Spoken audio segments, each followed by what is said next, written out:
Fala pessoal, tudo bem? Vamos analisar essa notícia que saiu no Brasil Journal? Americanas, reunião com bancos termina sem acordo e RJ está na mesa. Fazendo uma atualização da notícia bombástica da semana passada, parece que Americanas não está conseguindo chegar a um acordo com os principais credores. Vamos entender o que aconteceu? Vamos pegar algumas notícias que saíram da sexta-feira até agora e qual que vai ser o efeito no mercado dessa perspectiva negativa nas negociações. Se você gosta das nossas análises, por favor, dê um like nesse vídeo. E se você puder compartilhar as nossas análises com pessoas que possam fazer bom uso delas, a gente agradece. Relembrando que segunda-feira que vem, dia 23 de janeiro, a gente dá início à primeira turma de 2023 do Strategy and Finance Program, nosso curso completo de tomada de decisões estratégicas, alicerciadas em conhecimento de finanças corporativas e valuation e estratégia empresarial. Se você é um tomador de decisões estratégicas dentro da sua companhia, ou você analisa dados para tomada de decisões, entre no nosso site www.btcompany.com.br e faça parte da primeira turma de 2023, um curso muito rápido, são 2 meses de curso 100% comigo. Vejo vocês no dia 23 de janeiro, segunda-feira que vem. Bora! Bom, como a gente analisou na sexta-feira no BTC News, parece que a empresa ia precisar de aporte de capital. Por quê? Porque o nível de endividamento dela ia subir bastante, e aí para você não pegar nas proteções ali das dívidas atuais da empresa, você necessitaria aumentar a posição de caixa diminuindo a dívida líquida. E aí o que acontece? Parece que, pelo menos na sexta-feira, que essa situação ela ia andar relativamente bem. Olha a notícia que eu falei na sexta-feira do Valor Econômico. Bancos devem rolar dívida da Americanas. Por que isso é importante? Porque quando você não cumpre o índice de proteção, dívida líquida sobre EBITDA, toda a dívida de longo prazo ela passa para curto prazo. Obviamente a empresa não tem caixa suficiente para conseguir honrar esse negócio no curto prazo. Então ela ia precisar necessariamente de um aporte de capital. Só que como os bancos tinham decidido que eles iriam rolar, ou pelo menos estavam dando indicações que eles iriam rolar essa dívida, obviamente com uma contrapartida desfavorável para as americanas, parecia que a situação ia se resolver. No entanto, vamos entrar na notícia aqui do Brasil Journal para ver que o negócio não foi tão bem assim. Bora! Adicionando mais incertezas a um cenário já caótico, Americanas foi à justiça ganhar tempo, colocando na mesa a perspectiva de um pedido de recuperação judicial.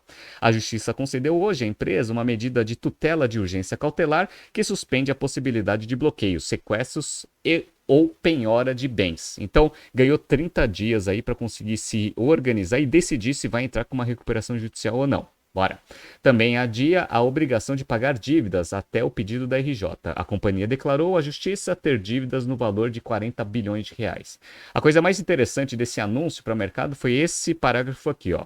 A decisão da quarta vara empresarial do Rio de Janeiro diz ainda que credores, como o BTG, estão pedindo um vencimento antecipado de dívidas no valor de 1,2 bilhão de reais. Por que esse parágrafo é interessante? Eu não sei se vocês lembram que na quinta-feira o Real ele fez um anúncio para o mercado para justificar a sua saída e explicar um pouco do que tinha acontecido ali com o risco sacado e os ajustes contábeis. Inclusive a gente até fez um Excel ali para mostrar o que eu acredito que sejam os ajustes necessários no balanço da Americanas. Perfeito.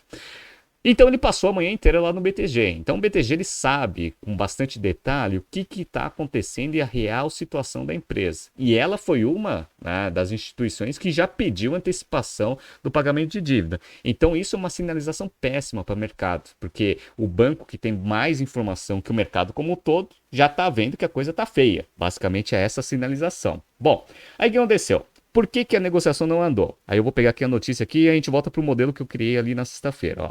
Lehman e sócios propõem injeção de 6 bilhões de reais na Americana, diz a agência. Beleza. Só que esses 6 bilhões ele não foi aceito pelos bancos. Por quê? Os banqueiros consideraram um valor baixo e estão pedindo mais do que 10 bilhões de reais de aporte, disseram as pessoas à reportagem da agência. As negociações devem continuar na próxima segunda-feira, dia 16. Bom, vamos voltar aqui para o meu modelinho aqui de Excel, só para mostrar para vocês aqui o porquê que 6 bilhões não é suficiente. Bom, se você quiser ver como que eu criei esse modelo, entra lá no BTC News da sexta-feira que eu explico direitinho a situação atual da empresa e todos os ajustes que precisam ser feitos segundo o que o Real divulgou lá no call com o BTG. Perfeito. Então, o que eu falei para vocês, a situação da empresa é essa, 47 bilhões de patrimônio, beleza? Com uma dívida líquida sobre EBITDA próximo de 2, 1,7. Com todos os ajustes que eu tinha detalhado na na sexta-feira, a situação ia ficar dessa forma aqui, ó, 49 bilhões de total de ativos, só que com uma dívida aqui de 31 bilhões de dívida bruta, com uma dívida líquida de 17, porque você tinha que reconhecer pelo menos aqui 11 bilhões de risco sacado como dívida. Perfeito. E aí o índice de proteção já ia para 5,67, a maior parte das dívidas tem um índice de proteção de 3,5. Ou seja, várias dívidas de longo prazo iam ser trazidas para curto prazo, a empresa ia precisar de aporte para aumentar a posição de caixa, diminuindo a dívida líquida para não bater na proteção. Beleza. Aí, olha que interessante, pessoal. Eu vou simular aqui, ó, nessa coluna aqui, 6 bilhões de adicional aqui de dinheiro dos sócios na empresa. Então, ó, quando você coloca 6 bilhões, o que vai acontecer? O patrimônio líquido vai passar de 5 bilhões para 11 bilhões, beleza? Vocês viram aqui. E aí você aumenta aqui a posição de patrimônio líquido da companhia. E em contrapartida, esse dinheiro vai para o caixa. E aí você tem 15 bilhões de caixa aqui. Beleza. Aí o que vai acontecer?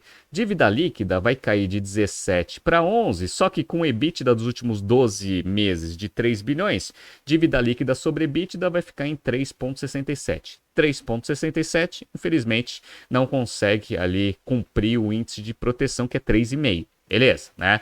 Eu fiz até uma simulaçãozinha aqui, ó. Se eu colocar 6,5 aqui, aí dá na risca. Perfeito. Só que o banco, ele não quer que você aporte capital para ficar na risca da proteção. Por quê? Porque nos próximos trimestres a empresa vai precisar se reorganizar, vai conseguir gerar mais EBITDA, vai fazer alguma estratégia operacional para gerar mais EBITDA, para conseguir eventualmente até diminuir esse índice de proteção. Só que o varejo é incerto. Então você precisa ter uma folga ali nesse índice de proteção para você conseguir ter margem de manobra para conseguir trabalhar. Então o que os bancos estão pedindo? Eles estão pedindo o quê? 10 bilhões. Então, ó, quando você coloca 10 bilhões, o patrimônio líquido da empresa vai de 5 para 15 e o caixa vai de 9 para 19. Perfeito. Aí, quando você pega a dívida líquida, ela cai de 17 para 7, dívida líquida sobre EBITDA 2,33, 2,33 até 3,5 tem mais margem de manobra. Então, basicamente, né, é isso que ficou ali na mesa de negociação e que não andou. O Lehman e os sócios estão querendo colocar 6 e os bancos acham que é insuficiente. Pelo meu modelo, de fato, parece que 6 ele não é suficiente para deixar a empresa numa posição um pouco mais confortável para conseguir fazer os ajustes necessários para conseguir pagar a dívida que a empresa tem. Perfeito. Tá? Então até valida um pouco do racional que a gente criou na sexta-feira. Perfeito. Aí o que aconteceu? Americanas publica íntegra da decisão judicial que impede cobrança antecipada de dívida de 40 bilhões. Isso daqui foi no sábado. Então, um dia depois ali da negociação mal sucedida com os bancos, até para conseguir dar transparência para o mercado. Eu entrei no site de Relações com Investidores, para quem está vendo aqui no YouTube, e aí, ó, defiro a tutela cautelar. Beleza. Aí o que aconteceu? Bom, dado que as negociações já não estavam andando muito bem, e essa era a principal incerteza aqui desse escândalo aqui, as agências de rating já começaram a revisar o rating aí de dívida das lojas americanas. Então, a notícia aqui do Valor Econômico da sexta-feira. Standard & Poor's rebaixa a nota de crédito da Americanas de BB para B e coloca observação negativa, ou seja, pode diminuir aí ainda mais o rating nos próximos dias. Eu vou explicar para vocês o que é BB para B, tá? E também a Fitch, a notícia da B3. Americanas, Fitch rebaixa o rating da empresa de BB para CC. Beleza. Bom, quem quiser ver o porquê que a Fitch fez isso, ela divulgou isso no seu site. Então, para quem está vendo no YouTube, estou mostrando aqui, ó. Fitch downgrades Americanas IDR to CC. Beleza, né? Então, caiu de BB para CC. Beleza. E aí ele explica aqui basicamente o que a gente já sabe, né? Então, a incerteza do tamanho do rombo, dos ajustes contábeis e a negociação difícil com os bancos. Beleza, bora. Então, o que significa cair de BB para B ou BB para CC? Então, ó, tô mostrando aqui a tabelinha de rating. Então, ó, Standard & Poor's, que é a primeira coluna aqui, ó. Então, ele estava em BB. O que é BB? Ó, ele está nessa categoria aqui, ó. Likely to fulfill obligation ongoing uncertainties. Ou seja, ele vai eventualmente pagar, mas com alguma incerteza aí no processo. Beleza. Aí caiu de BB para B. Então ele caiu de categoria aqui, ó, e foi para High Credit Risk. Isso segundo a Standard & Poor's. Aumenta o risco de calote, obviamente, a taxa de juros cobrada ali tende a aumentar. Só que a Fitch foi mais pesada. Ela passou de BB aqui, ó, para CC. O que é CC? CC é Near Default with Possibility of Recovery, ou seja, próximo de calote com uma possibilidade de conseguir se reerguer. Basicamente é isso. Ou seja, a chance de não pagar as dívidas é muito alta. O que é dívida? Bom, é o que ele pegou emprestado com os bancos e as debêntures, pessoal. Então tem muita pessoa física que comprou debenture das lojas americanas que eventualmente não vai receber de volta o dinheiro aqui da debenture, segundo aqui a FIT nesse CC. Esse que é a tradução aqui desse rebaixamento. E aí o que aconteceu? Olha que interessante, pessoal. As ações, na sexta-feira, estavam até subindo. Elas tiveram uma queda de 77% na quinta-feira, e aí elas abriram o pregão da sexta-feira aqui a 2,72, chegaram até ali mais ou menos 2h40 da tarde ali a R$ 4,32, e aí veio o rebaixamento das agências de rating. E aí ela fechou a 3,15. No dia, ela subiu 15,81, mas vocês perceberam que é importante ver o intraday para você saber o que as notícias têm como influência para o mercado, ou seja, tendência de queda. Parece que segunda-feira vai ser um dia muito ruim aqui para as ações também. Então, qual que vai ser o efeito desse problema aí para o mercado de uma forma geral? Bom, quem tem ações já tomou uma tungada de 77% na quinta e teve uma pequena recuperação na sexta, mas ainda tendo uma perda muito grande. Perfeito. Então, qualquer fundo que tenha exposição nas ações das lojas americanas vai tomar prejuízo. Então, eu peguei aqui uma notícia que é a seguinte, ó, fundo de ações da Molt tem queda de 7% com o tombo das ações das americanas. Aí eu entrei aqui no site da Molt Capital, que tem um fundo aqui que tem exposição em lojas americanas. E aqui, qual que é a exposição? Aí eu entrei aqui no Status Invest e a gente vê aqui que no ano aqui ela está perdendo bastante aqui do CDI e da Ibovespa, beleza? Teve uma grande queda aqui nos últimos dias, tá vendo aqui, ó? Estou mostrando aqui no YouTube. E aí, ó, qual que é a exposição desse fundo aqui para lojas americanas? Então ele tem um PL aqui de 2 bilhões 440 e 13,43% do PL lojas americanas, que é a maior posição. Então, quem tem fundo multimercado, dá uma olhada lá, porque provavelmente já deve ter perdido, né, se ainda mantém posição ali nos fundos, mas qual que é a exposição? E aí você toma a decisão, se você vende a cota, não vende a cota, entre outras ações possíveis, né? Então, ó, esse é um dos fundos, mas tem vários outros que têm exposição. É que esse aqui tem 13,4 do PL aqui, né? Beleza. Então, esse é o segundo efeito, né? Então, quem tem ações está perdendo. Fundo de ações que também tem exposição nas ações da lojas americanas também está tendo uma perda aí nesses últimos dias. Só que também tem ali o aumento de risco para quem emprestou dinheiro. E aí tem as debêntures, né? E aí eu peguei uma notícia aqui do Valor Econômico. Debêntures da Americana são negociadas a 50% do valor. Isso já na quinta-feira.